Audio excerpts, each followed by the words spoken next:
Le Premier ministre Abiy et la Première Dame Zennathta Yachang ont inauguré hier l'usine de pain et de la farine dans la ville d'Hawassa. Des officiers d'intelligence militaire de haut niveau d'Éthiopie et du Soudan ont discuté sur la paix et la sécurité.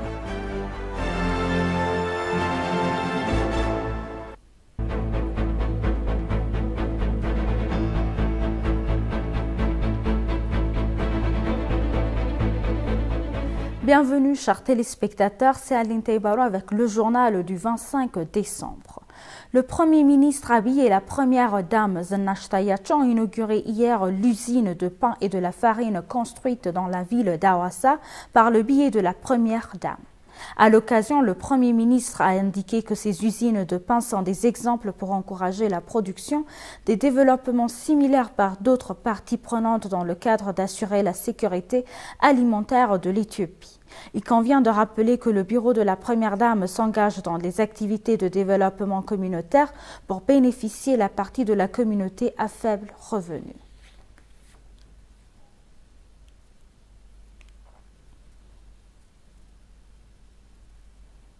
Le vice-premier ministre et ministre des Affaires étrangères d'Éthiopie, Damak Amakonnen, a appelé tous les Éthiopiens à faire face aux défis de trafic humain, tout en se concentrant sur la ressource.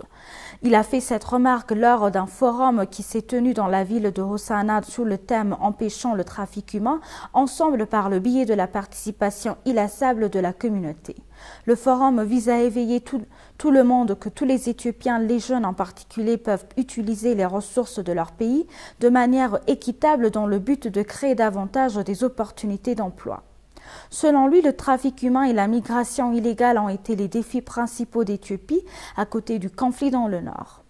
Les tragédies récentes qui ont frappé les Éthiopiens résidant au Malawi et en Zambie démontrent la situation grave du problème, a-t-il dit. Dans une année seule, plus de 100 000 migrants illégaux ont été rapatriés, tandis que plus de 5 000 prisonniers sont toujours en Tanzanie, a indiqué Damak. Il convient de rappeler que le Conseil national, présidé par le vice-premier ministre et ministre des Affaires étrangères, a été formé pour combattre toutes sortes de trafics transfrontaliers et la migration illégale.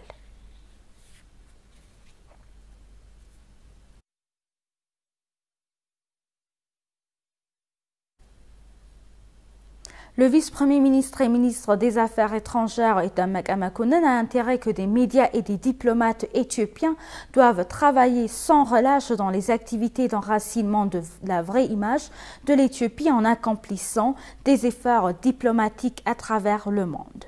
Damak a indiqué ceci lors de sa visite du nouveau bâtiment qui est sous la construction de EBC. Hier, les diplomates ont dévoilé que c'est le temps opportun pour les diplomates pour exercer leurs efforts sans relâche pour le bien-être de l'Éthiopie et de son peuple.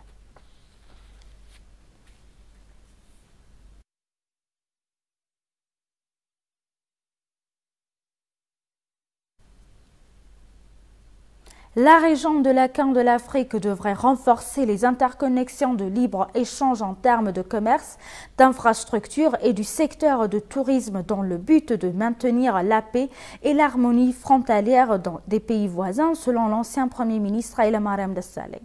Un festival de paix, de culture et de tourisme s'est tenu sous le thème Nkumonomor pour l'intégration régionale dans le quartier de Kaganten du district de Nanangaten, de la Sud-Omo, des partenariats d'Ouganda, du Kenya, du Soudan du Sud, de l'Éthiopie ont assisté à l'événement. Hailemariam Desalegn, qui a assisté à la cérémonie, a souligné qu'afin de maintenir la paix frontalière dans les zones des pays voisins, il est essentiel de bénéficier la population liant la région par le biais du commerce, d'infrastructures, du tourisme et d'autres activités de développement durable. Un Nkumonor festival dans lequel les pays de l'Afrique de l'Est a le potentiel pour contribuer au succès de l'intégration régionale que l'Éthiopie a commencé par le biais de la diplomatie étrangère. Hailemariam a appuyé que la paix et la relation du peuple à peuple qui existe il y a 2 ans est un signe de changement remarquable après le festival Nkumonor.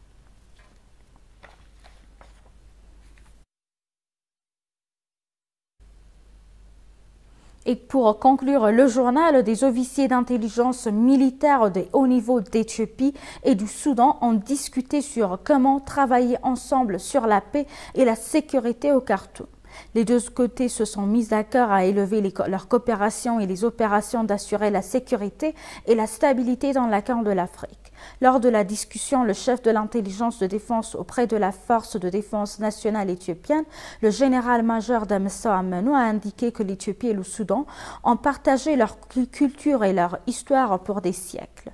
Il a mentionné que la relation de peuple à peuple entre les deux pays a été établie sur un fondement fermé.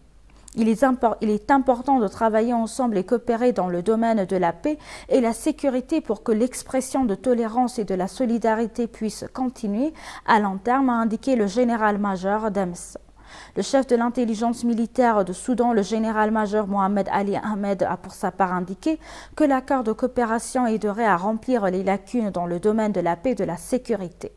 Il a indiqué que la discussion montre la coopération des deux pays et permet à assurer la sécurité des peuples et des deux pays et augmenter leurs bénéfices à un niveau supérieur et échangeant des informations utiles d'intérêt mutuel, de prévention de terrorisme, ce qui est le défi majeur dans la région. Les officiers de haut niveau d'intelligence militaire des deux pays ont convenu à un accord de travailler en collaboration pour dissémination d'informations entre les agences d'intelligence des deux pays pour assurer la paix et la sécurité.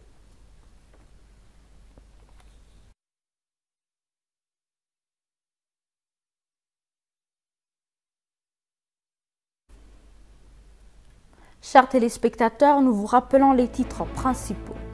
Le Premier ministre Abiy Ahmed et la Première dame Zanash Tayac ont inauguré hier l'usine de pain et de la farine dans la ville d'Awassa. Des officiers d'intelligence militaire de haut niveau d'Éthiopie et du Soudan ont discuté sur la paix et la sécurité.